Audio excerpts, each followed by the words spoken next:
Hey Top Shelfers, and welcome to After Hours, our exclusive content for our premium members. And today I want to talk to you guys about that famous radio broadcast that happened with the Hindenburg. You know, the one that we all remember, Oh, the Humanity. You know, right here. Slacked up a little bit. It's starting to rain again. The rain had slacked up a little bit. They backmotored. It burst into flames. Get it started. It's flashing. It's flashing terrible. Oh my, get out of the way, please. It's bursting into flames, and it's falling on the mooring mast and all the folks between it. This is terrible. This is one of the worst catastrophes in the world. Oh, it's like 400 or 500 feet into the sky, and it's a terrific crash, ladies and gentlemen. The smoke and the flames now, and the flame is crashing to the ground, not quite to the mooring mast. All the humanity and all the fans are just screaming around it. I told you, I can't talk to people. There's friends around there. I can't talk, ladies and gentlemen.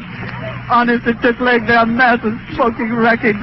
And everybody can't hardly breathe and talk and screaming. Lady, I'm sorry. Honestly, I can hardly breathe. I'm going to step inside where I cannot see it. Charlie, that's terrible. Listen, folks, I'm going to have to stop for a minute because I've lost the voice. This is the worst thing I've ever witnessed.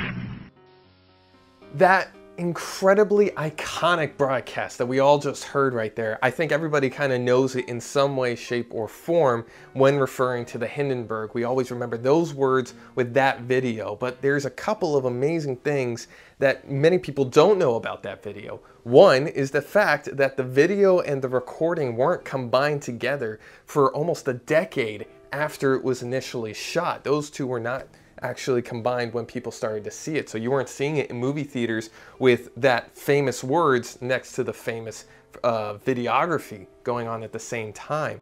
But it was Herbert Morrison, who was the reporter on behalf of WLS Chicago, who was on the scene and recording his report of the Hindenburg coming to the United States on behalf of the radio. And most people also don't know that this radio broadcast wasn't live. It was live recorded, but it wasn't live broadcast. So if you turned on to WLS Chicago at the time, you weren't hearing this going on as it was happening. It was actually being pre-recorded for it to be released at a different time.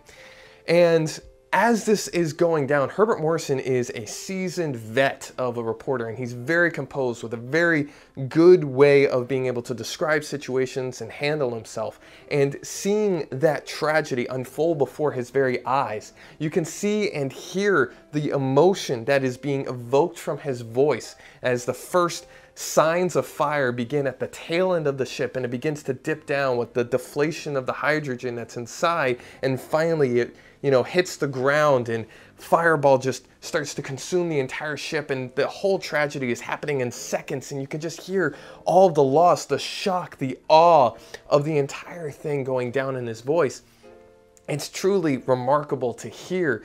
And Herbert Morrison in all of this is made famous by those specific words, oh the humanity, oh the tragedy, this terrific, horrible thing that's going on in front of his own very eyes. And amazingly, after that famous line was said, and he actually had to take a step away from the mic, he then came back and was able to compose himself and deliver a 37-minute report full with details of interviews of the people who are on the scene trying to figure out what just happened.